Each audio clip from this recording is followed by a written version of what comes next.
नमस्सिद्धेभ्यः। ओम नमस्सिद्धेभ्यः। ओम नमस्सिद्धेभ्यः। नमः श्री वर्धमानाय निर्धूतकलिलात्मने सालोकानां त्रिलोकानां यद्विद्यादर्पणायते। हिंसा परमो धर्म की, महावीर भगवान की। प्रातः स्मरणीय परम पूजाचार्य गुरुवर श्री विद्यासागर जी मुनि महाराज की जय।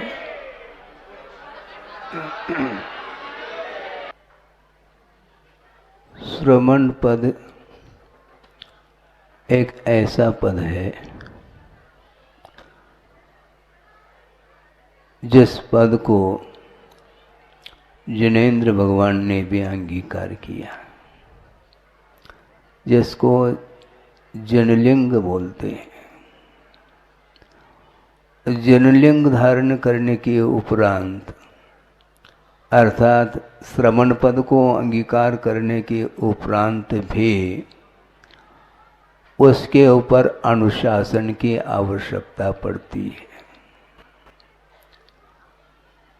कभी कभी मन में यह विकल्प ही आता रहा कई बार कि श्रमण पद अंगीकार करने के उपरांत भी अनुशासन की क्या आवश्यकता है। ये हम और आपके मन में स्वाभाविक रूप से विकल्प आ सकता है। यथाजात लिंग को धारण करने के उपरांत भी अनुशासन की बड़ी आवश्यकता है, क्योंकि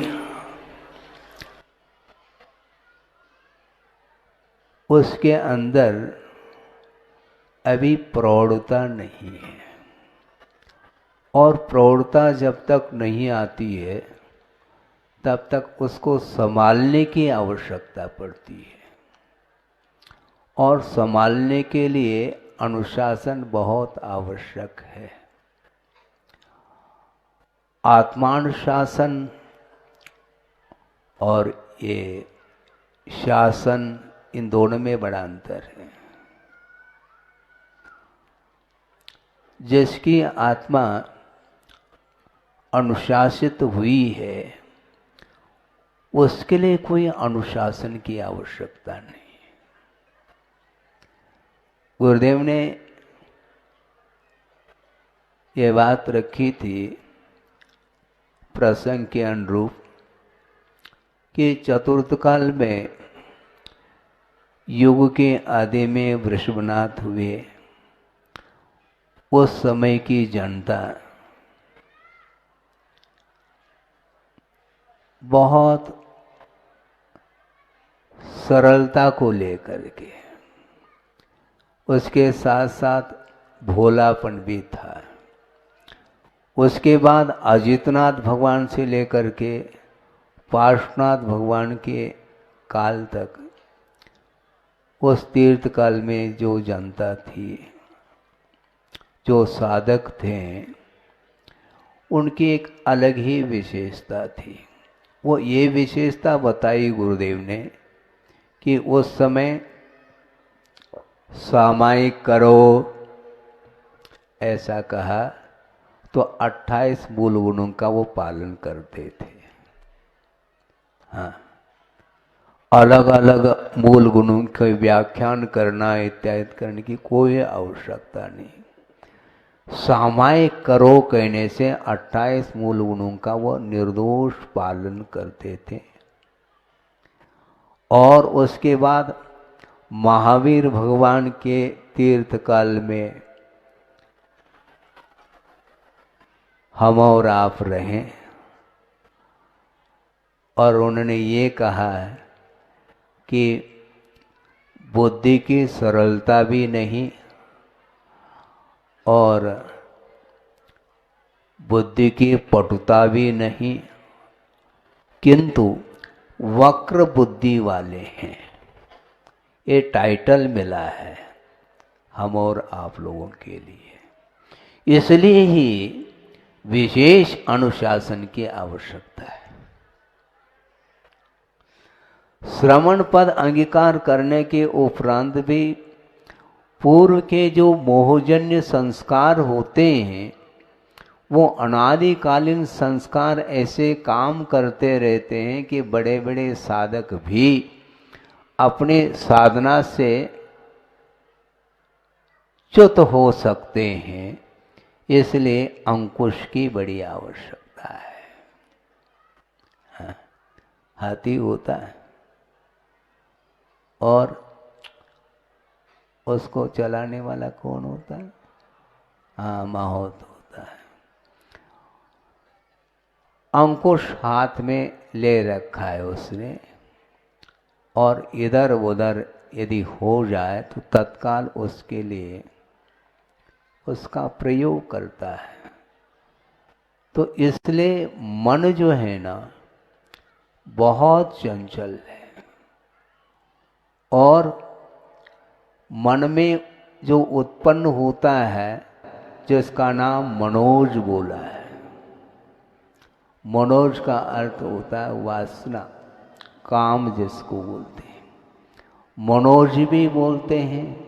और एक और शब्द आता है मनोभव, मन में जो उत्पन्न होता है उसका नाम भी काम ही है। इसलिए शिवचंद्र आचार्य हुए हैं जिन्होंने ध्यान पर ग्रंथ की रचना की है, ज्ञानार्णव ग्रंथ।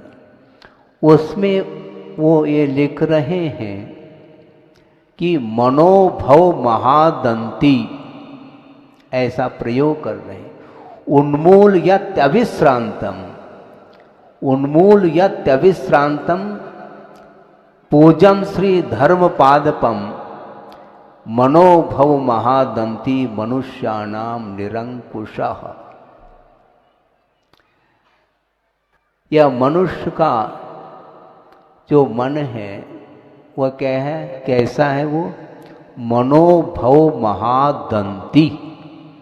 मनोभव का अर्थ काम होता है, काम रूपी दंती अर्थात हाथी वह निरंकुश है। इसलिए वह निरंतर पूजनी धर्म रूपी वृक्ष को उखाड़ रहा है। उन्मूलयति अविश्रांतम पूजम श्री धर्मपादपम, निरंतर पूजने योग्य, आराधना करने योग्य जो धर्म रूपी वृक्ष है उसको उखाड़ रहा है। कौन उखाड़ता है? वो मनोभव महादंती, मन रूपी वह काम रूपी हाथी वह उखाड़ रहा है। इसलिए उसके लिए अंकुश की बड़ी आवश्यकता है।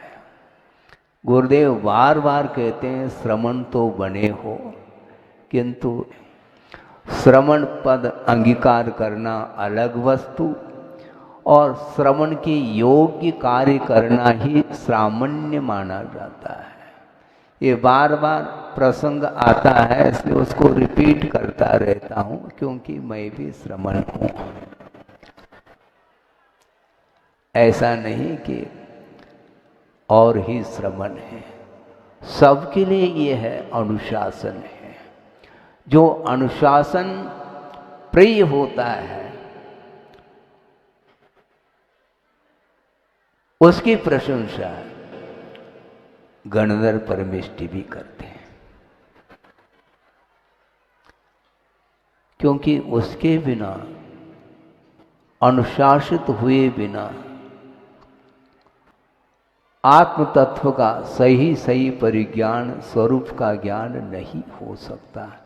बार बार ये मन का स्वभाव है, उसको नियंत्रित करने के लिए बार बार पुरुषार्थ करने के उपरांत भी पुनः वह उसी ओर जाता है जहाँ नहीं जाना चाहिए।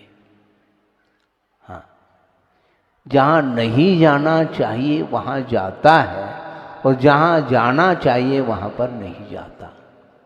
ये उसका स्वभाव है, उसकी वह प्रकृति है। इसलिए उसको हमेशा सच्चे देव गुरु शास्त्र का आलम्बन लेकर के मन को केंद्रित किया जाता है, तब कहीं जाकर के वह काबू में आ जाता है। बार बार उसको प्रसंग के अनुरूप में हमने भी यही बताने का प्रयास किया है कि कभी भी मन को संतुष्ट नहीं रखना चाहिए। मन को हमेशा असंतुष्ट रखो। महाराज ये क्या बात हो गई, आपने कुछ बात समझ में नहीं आ रही, आएगी आपको। क्योंकि मन जो संतुष्ट होता है, मन को संतुष्ट नहीं रखना चाहिए। और मन संतुष्ट किससे होता है? हमेशा मन विषयों से संतुष्ट होता है। इसलिए पंचेंद्रिय की विषयों से लिया हुआ जो चारित्र है, निर्दोष रत्नत्र की आराधना करने के लिए ही मन को हमेशा बांध करके रखना चाहिए। मन के अनुरूप ही संसारी प्राणी ने अतीत अनंत काल में कार्य किया है, अपने रुचि के अनुरूप कार्य किया है, इसलिए संसार का विच्छेद नहीं हुआ है। इसलिए श्रवण पद अंगीकार करने के उपरांत भी मन को संयत बनाने के लिए आचार्य की आवश्यकता पड़ती है। हाँ, आचार्य स्वयं चलते हैं और दूसरे को भी चलाने के लिए वह तत्पर होते हैं। चलाना खेल नहीं है बंधु, चलना फिर भी आसान है, किंतु चलाना कठिन इसलिए है क्योंकि दूसरे के मन को संयत बनाना है। अपने मन को संयत तो फिर भी बनाया जा सकता है साधना के बल पर, किंतु दूसरे के मन को भी केंद्रित रखना, उसको संयत बनाना, और मन इधर उधर जो जा रहा है, चलायमान हो रहा है, उस मन को स्थिर करने के लिए आचार्य की बड़ी आवश्यकता होती है। इसलिए इस पंचम कलिकाल में संग की व्यवस्था दी है। संग अर्थात परिग्रह का त्याग करने के उपरांत भी संग में रहो, है स्वच्छंद नहीं। यदि तुम स्वतंत्रता प्राप्त करना चाहो तो स्वच्छंद प्रवृत्ति ठीक नहीं, किंतु गुरु के आदेश के अनुरूप, उनके संकेत के अनुरूप, बल्कि गुरुदेव का यहाँ तक कहना है कि गुरु को अर्थात आचार्य को आदेश देने का अवसर नहीं मिलना चाहिए शिष्य के द्वारा, ये उन्होंने कहा। आदेश देने के पहले ही वह कुशलता से अपना कार्य कर लेना चाहिए। और दूसरी बात यह भी उन्होंने बात कही कि यदि शिष्य उपदेश को भी यदि आदेश मान करके स्वीकार करता है तो आदेश देने की कोई आवश्यकता नहीं पड़ती। इतना वह विवेकशील होता है शिष्य। हाँ, क्योंकि गुरु की एक एक वचन वह प्रवचन है, और प्रवचन का अर्थ जिनवाणी हुआ करती है। आगम के अनुरूप चर्या का पालन करना और दूसरे को कराने के लिए वह तत्पर है। इसलिए उनका जीवन इसलिए धन्यतम है कि शुद्धोपयोग से केवल ज्ञान उपलब्ध होता है, किंतु शुद्धोपयोग से बाहर क्यों आते हैं? बाहर आने की भावना नहीं उनकी, किंतु शुद्धोपयोग अर्थात ध्यानात्मक जो परिणति है वह अंतर्मूर्त के लिए ही संभव है। अंतर्मूर्त के उपरांत उनको नहीं चाहते हुए भी बाहर आना पड़ेगा। प्रवृत्ति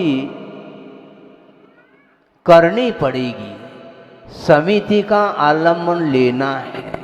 जब समिति का आलम्बन जब हम स्वयं अपने लिए भी ले रहे हैं तो उतने काल में दूसरे के लिए भी थोड़ा समिति का आलम्बन लेकर के उसको भी धर्म का स्वरूप समझा दिया जाए, ताकि वह भी आगे जा कर के केवल ज्ञान को प्राप्त करने की क्षमता उसके अंदर भी आ सकती है। इसलिए जिस प्रकार मेरा कल्याण गुरु के शरण लेने से हुआ है, गुरु के शरण जाने से हुआ है, उसी प्रकार मुमुक्षु भव्य जीव भी अपना आत्म कल्याण करने के लिए शरण ढूंढता ढूंढता यदि आया है गुरु के चरणों में, तो उसको भी शरण ले देना चाहिए। इस प्रकार गुरुओं का आदेश है। हाँ, बल्कि यहाँ तक उनका कहना है, मुझे भले ही बाद में मोक्ष मिल जाए, हमें कोई गम नहीं, किंतु हमसे पहले तो सबको मिल जाए। इतनी उदारता उनकी, विशाल हृदय उनका, देखो सोचो विचार करो। इसको बोलते हैं गुरु का स्वरूप है। वो नहीं चाहते हैं, क्योंकि वस्तुतः मोक्ष पद प्राप्त करना है वह दुर्लभ है, और उसको प्राप्त करने के लिए ये बीच में एक पद आया है, संभालने की अपेक्षा से आया है, किंतु ये भी उतना ही सत्य है कि जो संभलना चाहता है उसको संभाला जाता है, ये भी उतना ही सत्य है। क्योंकि किसी को आग्रह नहीं किया जा सकता। भगवान ने ये नहीं कहा कि मुझे भगवान कहो, उसी प्रकार गुरु ने ये नहीं कहा कि तुम मुझे आचार्य के रूप में स्वीकार करो। स्वीकार करना है ये आपका विषय है। भगवान के कहने से हम भगवान कहें ये ठीक नहीं माना जाता। हमारी पूजा से वह पूज्य बने हैं ऐसा नहीं है, वे अपने साधना के माध्यम से पूज्यता को प्राप्त कर लिया है। तो उसी प्रकार हमें साधना करने के लिए अवसर मिला है, और यह भी बड़ा तीव्र साधे पुण्य का उदय मानता हूँ कि इस प्रकार के गुरुओं का समागम भी हम लोगों को मिला है। गुरुओं का समागम यदि नहीं मिलता तो दिशा बोध कहाँ से मिल पाता है। दिशा भी है, बोध भी है, लेकिन दिशाएं अभी तक मिली नहीं, बल्कि विपरीत दिशा की ओर ही कदम बढ़ाया है संसारी प्राणी ने। क्यों? विपरीत उन्मार्ग पर कदम इसलिए बढ़े क्योंकि बोध का अभाव था, और बोध देने वाले गुरु मिल गए। अब सन्मार्ग पर पैर रखने के लिए रास्ता प्रशस्त उन्होंने किया है। मुझे अब रास्ता प्रशस्त करना नहीं, प्रशस्त मार्ग पर हमें आस्था और समर्पण भाव के साथ निरंतर चलने की आवश्यकता है, क्योंकि पंचम काल के अंत तक यह मोक्ष मार्ग निरंतर यह चलेगा।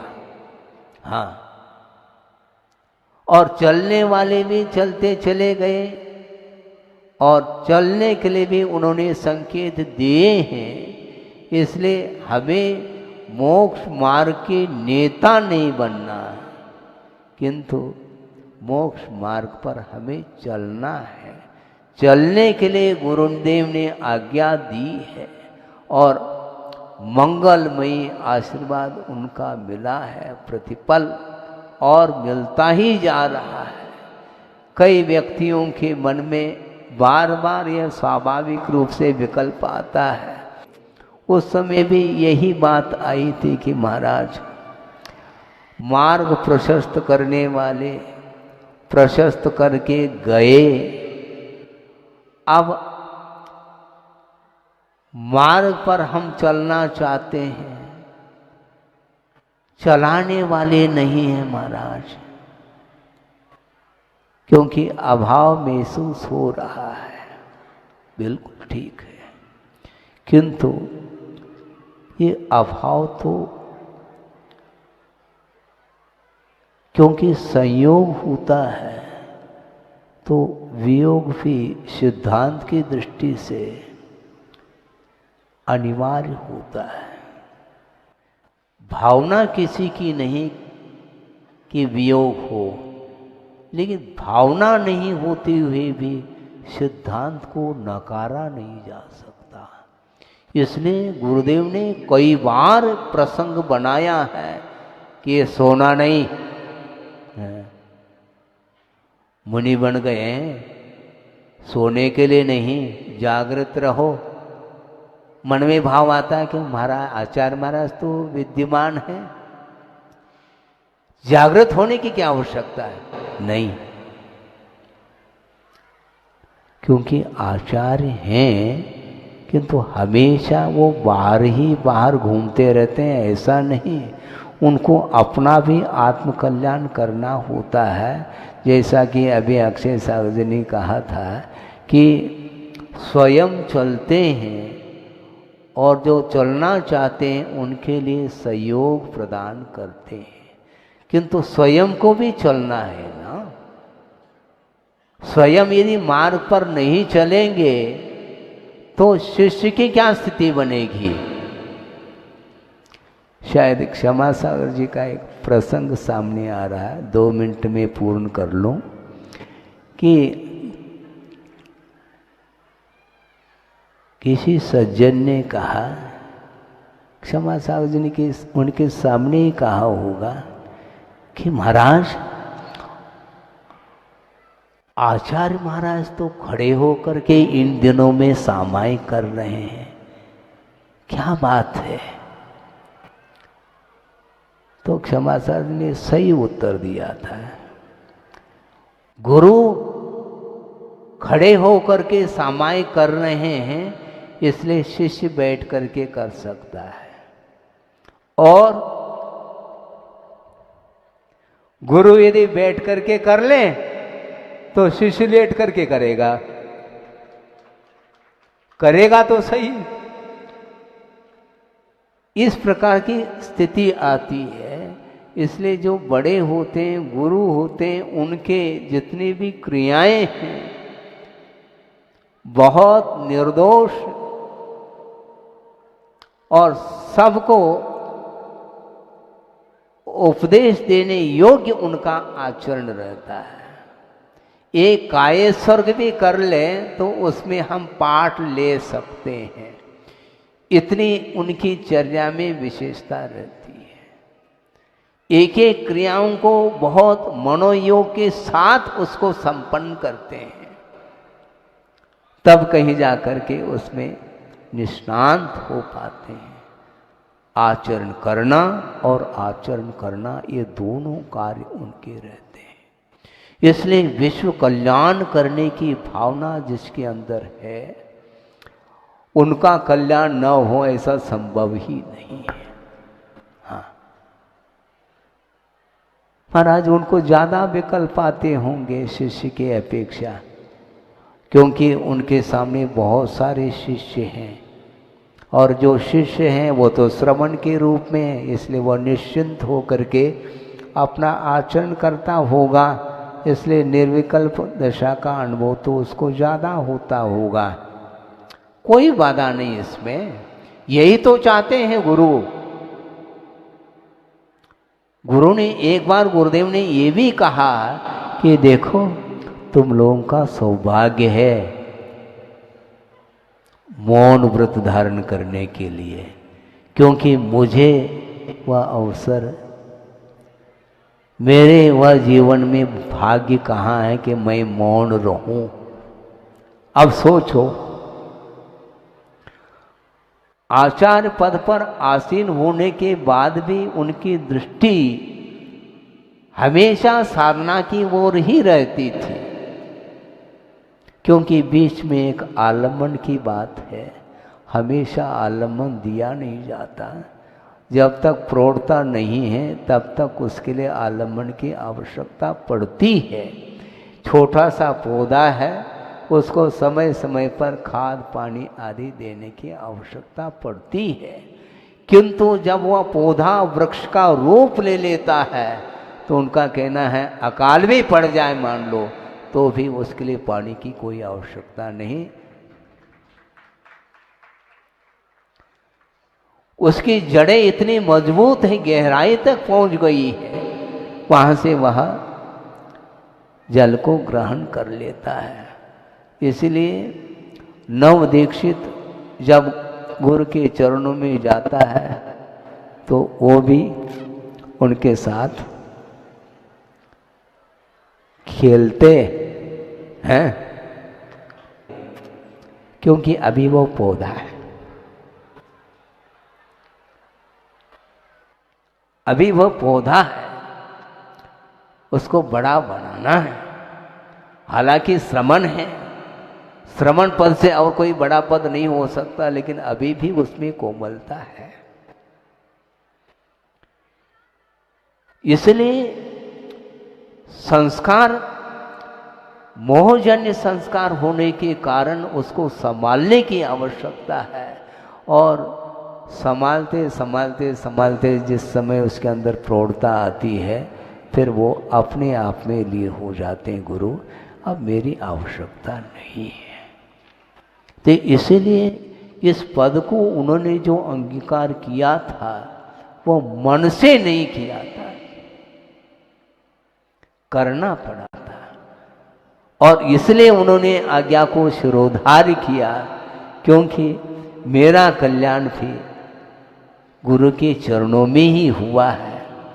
इसी प्रकार दूसरा कोई भी आएगा तो उसके लिए कल्याण करना हमारा भी एक दायित्व तो बनता है, कर्तव्य बनता है। इसलिए कर्तव्य से विमुख हमें नहीं होना।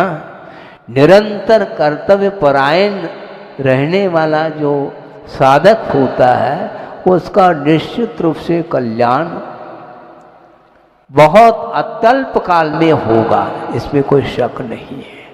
इसलिए गुरुदेव ने इतनी दीर्घ काल तक 50-52 साल तक उन्होंने इसका निर्वाह किया है, और उन्होंने विश्व को जो प्रकाश दिया है और उस प्रकाश में हम और आप चल रहे हैं। हमें अब प्रकाश की आवश्यकता नहीं है, क्योंकि चारों ओर प्रकाश ही प्रकाश फैला हुआ है। चलने की आवश्यकता है, और चलने के लिए उन्होंने चरण दिए हैं, चारित्र उन्होंने दिया है, और आस्था भी उनके माध्यम से ही जागृत हुई है, और विवेक भी उनके माध्यम से ही आया है। इसलिए ज़्यादा समय नहीं है, क्योंकि गुणानुवाद करने के लिए बैठ जाए तो समय बहुत लग जाता है। जीवन भर भी हम गुरु की गरिमा गा नहीं पाएंगे।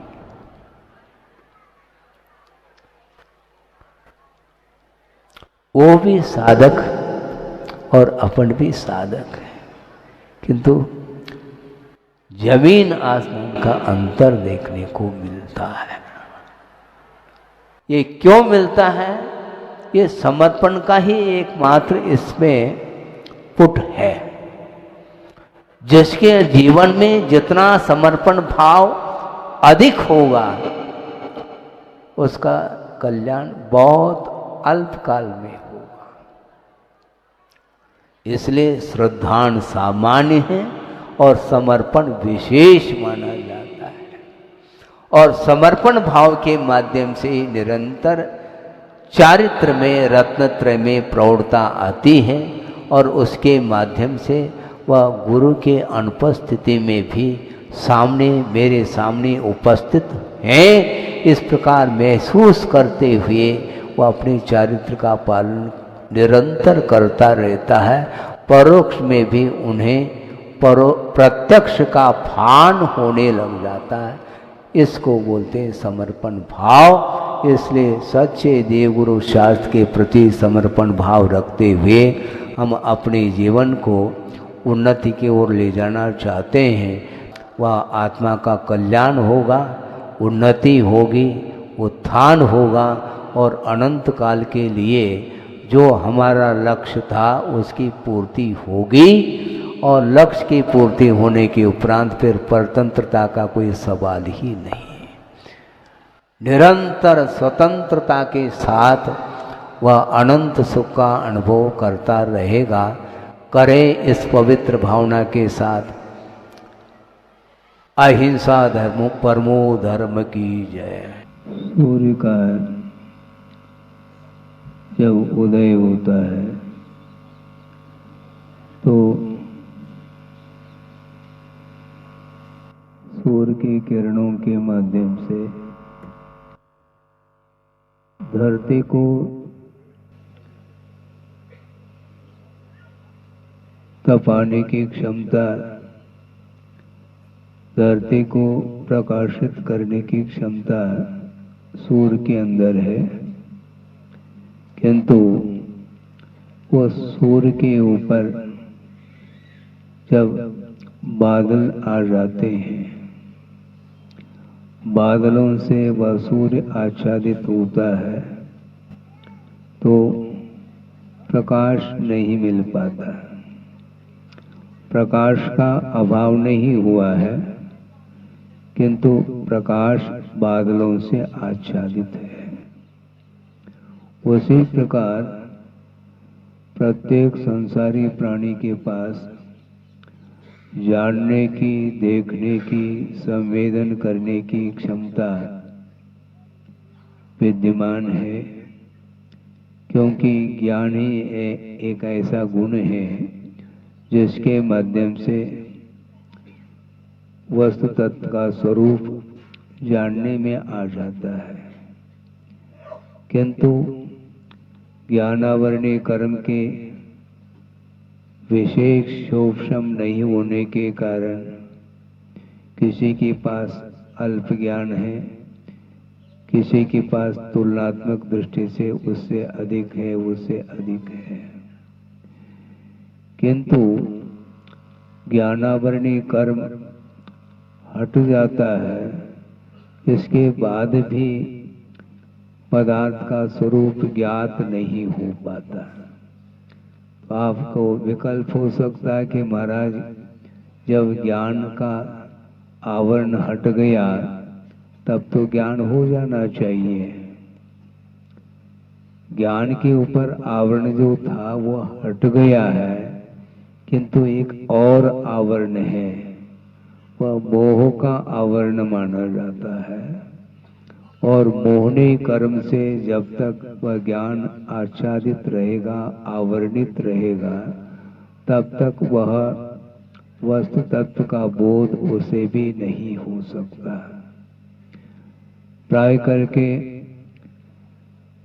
शास्त्र का अध्ययन करते हैं, आगम का आलोड़न करते हैं, तत्व चर्चा आदि करते हैं, उसके माध्यम से यही एक परिणाम सामने आ जाता है कि वस्तु तत्व को जानना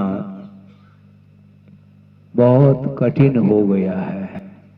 तो महाराज हम लोगों के पास ज्ञान है नहीं, क्या है? ज्ञान नहीं है ऐसा नहीं कहा जा रहा है, किंतु ज्ञान होते हुए भी उसके माध्यम से स्वरूप का बोध होना चाहिए। और स्वरूप का बोध यदि नहीं होता है तो उस ज्ञान को ज्ञान की कोटि में नहीं रखा। धवला का स्वाध्याय चल रहा था, वो पूर्ण हुआ है प्रकरण। उसमें एक बात बहुत अच्छी आई है, वह ये है कि आचार्यों ने ज्ञान को ही अज्ञान कहा है। ज्ञान को ही अज्ञान कहा। ज्ञान का अभाव है इसलिए अज्ञान ऐसा नहीं कहा। ज्ञान का कार्य जब तक सामने नहीं आता तब तो उसको अज्ञान कहा है। तो ज्ञान का कार्य क्या है? ज्ञान का कार्य यह है कि जैसा वस्तु का स्वरूप है उस प्रकार जानने का नाम ही सम्यक ज्ञान कहा है। मात्र वस्तु को जानना सम्यक ज्ञान नहीं, किंतु उसका जैसा स्वरूप अथवा स्वभाव है उसको उस रूप में जानने का नाम सम्यक ज्ञान कहा है। उसी को ज्ञान की संज्ञा दी है। क्योंकि ज्ञान का कार्य क्या है? ज्ञान का कार्य है वस्तु का जैसा स्वरूप है वैसा जान करके अपने लिए ग्रहण करने योग्य क्या वस्तु है इसका परिज्ञान जिसके अंदर हो उसका नाम सम्यक ज्ञान बोला है। और उन्होंने बहुत अच्छा दृष्टांत दिया है। पुत्र को ही अपुत्र कह सकते हैं, हाँ? पुत्र को ही अपुत्र कह रहे हैं। क्यों? इसलिए कह रहे हैं कि पुत्र का जो कार्य है या पुत्र के अंदर जो गुण होना चाहिए वो यदि गुण उसके अंदर नहीं है तो उसको हम पुत्र नहीं मानते। क्योंकि गुणों के माध्यम से ही वस्तु तत्व का बोध होता है। महाराज ये हमारा लड़का है लेकिन इसको बोध दो थोड़ा बहुत, ये आपका ही लड़का है। अच्छा अभी तो आप स्वयं का लड़का कह रहे थे, अब हमारा हो गया वो है? आप ही समझाओ महाराज, इसको हम कैसे समझाएं? तो इसलिए वह प्रवचन स्वाध्याय वो लिंक टूट गया है, इसलिए आप लोग भी निश्चिंत हो गए थे, इसलिए व्यवस्थित नहीं रख पा रहे थे। अब व्यवस्थित हो करके सुनो, क्योंकि आचार्यों का ये कहना है कि गुण यदि नहीं है तो आप किसकी उपासना करना चाहो? गुणों की उपासना होती है, दोषों की उपासना नहीं होती। सांसारिक कार्यों में ही रत रहता है तब तक वह जीव तो है, जीव होते हुए भी, जीव का लक्षण घटित होते हुए भी स्वरूप की ओर उसकी दृष्टि नहीं जा पाती। और जब तक स्वरूप की ओर दृष्टि नहीं जाएगी तब तक पदार्थ का स्वरूप जानने में नहीं आता है। आप प्रतिदिन, शायद मैं कह रहा हूं, कोई भी इसमें अपवाद के रूप में नहीं आया होगा, प्रतिदिन व्यक्ति उठ करके भगवान के दर्शन करने के पूर्व में अपने मुख का दर्शन करता है। समझ रहे हैं आप? काय में करता है? आईने में करता है। दर्पण में अपने मुख का दर्शन करता है और उसमें कुछ कमी हो तो उसको दूर कर लेता है और फिर बाहर निकलता है। जब तक घर में रहता है तब तक वहां का ड्रेस अलग है, फिर बाहर आता है तो ड्रेस तो वही रहेगा लेकिन ड्रेस बदल जाता है। वो आप किसको देखते हैं? आईने में आत्म तत्व देखने में आ रहा है, वो कैमरे में आ सकता है, वो मोबाइल में आ सकता है, आत्म तत्व नहीं आता महाराज। तो किसका दर्शन करते हैं आप? आप भगवान के दर्शन के लिए जाना है आपको, फिर स्वयं का दर्शन क्यों करना चाह रहे हैं आप? क्या आप भगवान बन गए हैं क्या? भगवान तो बने नहीं, तो स्वयं का अपने आप के मुख का दर्शन करने का क्या आशय है? केवल शरीर ही देखने में आ रहा है, आत्म तत्व देखने में नहीं आता। वही भी आ जाए तो सारे सांसारिक क्रियाएं समाप्त हो सकती हैं, किंतु नहीं हो पा रहा है क्योंकि ज्ञान, सम्यक ज्ञान नहीं होने के कारण अथवा सम्यक ज्ञान होते हुए भी आचरण का अभाव होने के कारण, असंयम भाव के कारण ही वह अपने आप के तत्व को वह समझ नहीं पा रहा है। और जीवन के आदि से लेकर के अंत तक मान लो स्वाध्याय आदि भी कर ले, तब भी वह आत्म तत्व पकड़ में आ जाए तो अच्छी बात है, लेकिन वह आता नहीं है क्योंकि संस्कार उस प्रकार के रहे नहीं। हाँ, इस शरीर को धुलाता है, स्नान आदि के माध्यम से इसको स्वच्छ बनाता है और अनेक प्रकार के जो सौंदर्य प्रसाधन है, यही बोलते हैं, हाँ, उसका इस्तेमाल करता है। सुगंधित पदार्थों का ये शरीर के ऊपर प्रयोग करता है, उसके माध्यम से शरीर को सुगंधित बनाने का भाव रखता है। तो शरीर कभी सुगंधित न हुआ न होगा। आत्मा की सुगंधी फैल नहीं पा रही है और शरीर को इतना अनेक प्रकार के सुगंधित वस्तुओं का प्रयोग करने के बाद भी वह शरीर अपने स्वभाव को छोड़ता नहीं है।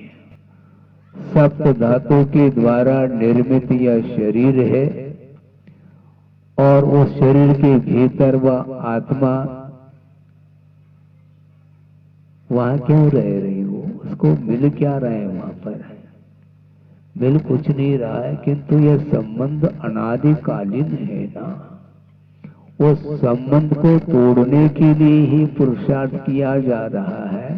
इसके उपरांत भी संसारी प्राणी को बात समझ में नहीं आती। अच्छे अच्छे व्यक्ति भी उसमें डूब सकते हैं। अच्छे क्यों कहा महाराज? इसलिए कहा जा रहा है कि पुण्य के उदय से वैभव मिला हुआ है। इस प्रकार के चक्रवर्ती जैसे भी जो विशेष पुण्यशाली माने जाते हैं, इंद्रादिक भी पुण्यशाली माने जाते हैं। इसके उपरांत भी सम्यक दर्शन को साथ में रखते हुए भी असंयम का ऐसा जबरदस्त प्रभाव है आत्मा के ऊपर, विषय और कषायों का, जिसके कारण वह सागरोपम आयु तक भी वह उसी में डूबा रहता है। संसार में ऊपर उठने का भाव होता नहीं है। ये क्यों ऐसा, क्यों मत पूछो, क्योंकि ये संस्कार हैं। उन संस्कारों को दूर करने के लिए निरंतर पूजन, अभिषेक, जाप, स्वाध्याय आदि के माध्यम से, दान इत्यादि के माध्यम से अपने परिणामों को पवित्र बनाओ। शरीर कभी भी पवित्र बन नहीं सकता। शरीर में यदि पवित्रता आती है तो वह रत्नत्रय के माध्यम से ही आती है। स्वभावतो शुचो काये, स्वाध्याय चल रहा होगा भाना में। रत्नत्रय पवित्रते निर्विवक्षा गुण प्रीति मता निर्विचिकित्सिता स्वभावतः अशुचो काये। ये स्वभाव से ही अपवित्र है। तुम कितने भी इसको पवित्र बनाने का पुरुषार्थ कर लो, संभव नहीं है। एक्सरा के माध्यम से, सोनोग्राफी आदि के माध्यम से भीतर का चित्र सामने आता है तो देखने में अच्छा नहीं लगता है। और कैमरा के माध्यम से जो फोटो उतर आ जाता है तो उसको दिन रात आप देखते रहते हैं, जबकि वह बाहरी आकृति है। बाहर की वह सुंदरता देखने में आ रही है, किंतु उसमें वस्तुतः भीतर क्या है ये तो कम से कम उसका निरीक्षण तो करो। और अपने आप के शरीर को मोटा ताजा देख करके वह फूला नहीं समाता है। वो सोचता कि देखो मेरी पर्सनालिटी देखो। आपकी क्या पर्सनालिटी है? ज्यादा ज्यादा 70-80 केजी, 90 केजी समझ लो, यही आपकी पर्सनालिटी है, है? क्या है ये? लेकिन उसी में उलझा हुआ है। मिलना उसको कुछ भी नहीं, बल्कि काल के माध्यम से परिणम्य होता होता वह 80-90 केजी भी क्यों न हो, आगे जाकर के वह पुनः ढल जाता है। ढल जाता है तो शरीर क्षीण हो जाता है, तो हड्डी हड्डी पसली पसली देखने को मिलती है। उस समय आप क्या कर लोगे? स्नान कर लो, अच्छे अच्छे वस्त्र पहन लो, सुगंधित पदार्थ चिपड़ लो, जैसे रोटी के ऊपर घी चिपड़ा जाता है। सुनो पाउडर, सुनो, यही तो सुनने हैं आप लोग। सुनो तो सुनो कहने के बाद सुनो लगाते रहते हैं। क्या है वो? किसको श्रृंगारित किया जा रहा है, किसको सजाया जा रहा है? आत्मा को सजाओ। आत्मा दिखती नहीं महाराज, जो देखने में आ जाता उसी को सजाते हैं हम, है? आप दुकान मकान को सजाओ, शरीर को सजाओ, उससे होने वाला कुछ नहीं, क्योंकि इसमें कोई अपवाद नहीं है। परिणमन प्रत्येक प्राणी का होगा, और बाल्य अवस्था से धीरे धीरे परिणमन होता हुआ वृद्धावस्था आ जाती है, तो वो समय वह अपने आप को पहचान नहीं पाता है। बाल्यावस्था का वह चित्र और 80-90 साल में जो चित्र खींचा है, दोनों में तुलना कर लो तो ऐसा लगता है कि क्या हो गया इसको। इस प्रकार वह शरीर जीर्ण शीर्ण होने के बावजूद भी उसकी आशा, उसकी तृष्णा अभी भी जीर्ण शीर्ण नहीं हो पा रही है। खाने की, पीने की, पचाने की कोई क्षमता नहीं है। इसके उपरांत भी विषय के प्रति उसकी जो गृहता है, जो आसक्ति है, वह समाप्त नहीं हो पा रही है, और वह पुनः यही मांगता है प्रभु से, भगवान जिस प्रकार पुण्य के उदय से पूरे जीवन पर्यंत हमने वैभव के साथ जीवन व्यतीत किया है, इसी प्रकार का वैभव अगले भव में भी मुझे मिल जाए, ये आकांक्षा उसकी बनी रहती है। इसी को बोलते हैं मोह। मोह के कारण वस्तु का ज्ञान नहीं होता, हमेशा विपरीत दृष्टि बनी रहती है। इसलिए समीचीन दृष्टि को बनाने के लिए ही स्वाध्याय आदि किया जाता है, और शीतकाल की प्रतीक्षा उनके अंदर है। हमारा शीतकाल भी हमें मिल जाए, शीतकाल हो जाए तो फिर ग्रीष्म काल भी मिल जाए, फिर उसके बाद पुनः वर्षा योग फिर मिल जाए। तो ये सर्किल है ना, ये कभी समाप्त थोड़ी होना है। हाँ बिल्कुल। तो ऐसी स्थिति में अपने को धार्मिक वातावरण को बनाए रखना चाहिए, उसके माध्यम से ही आत्मा का विकास हो सकता है। विकास के लिए बहुत ज्यादा साधन की आवश्यकता हो ऐसा कुछ नहीं है। 0 वाट में भी काम चलता है। हाँ काम चलाते हैं, क्योंकि इसलिए कि फिटिंग तो किया, लाइट फिटिंग हो गया, इसके बाद भी 0 वाट का प्रयोग करता है, क्योंकि बिल ज्यादा ना आ जाए। तो 0 वाट के माध्यम से भी प्रकाश मिल रहा है। उसी प्रकार मान लो किसी को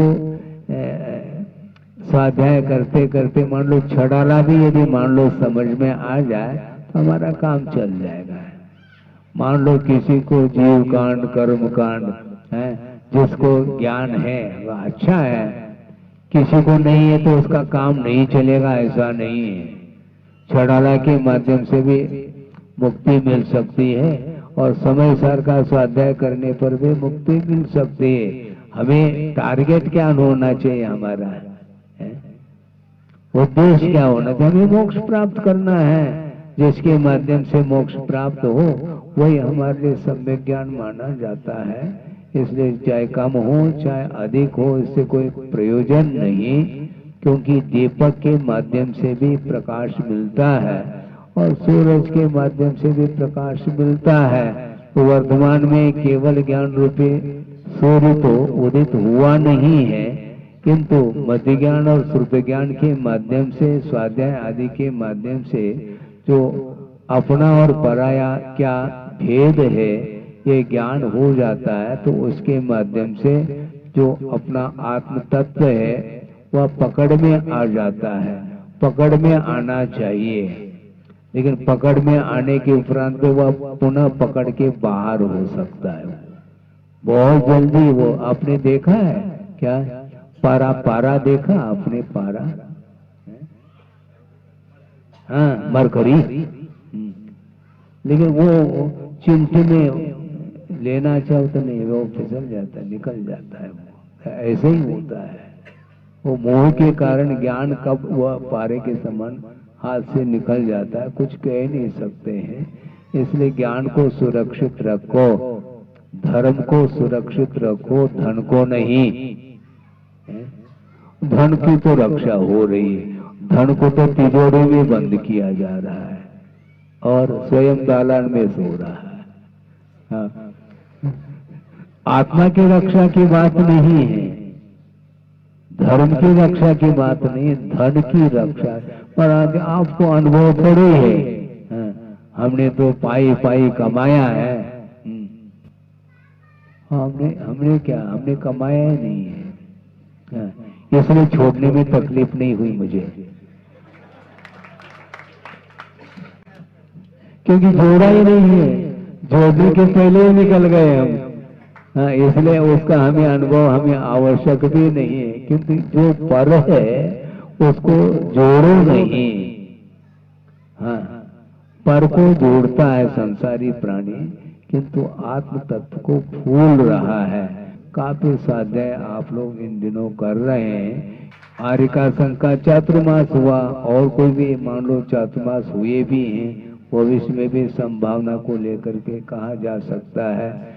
लेकिन मान लो कोई नहीं भी है तो वहां पर कोई साधु अथवा आर्यिका के माध्यम से ज्ञान को प्राप्त कर लिया है और उनके माध्यम से भी किसी को ज्ञान मिल सकता है, इसमें क्या दिक्कत है?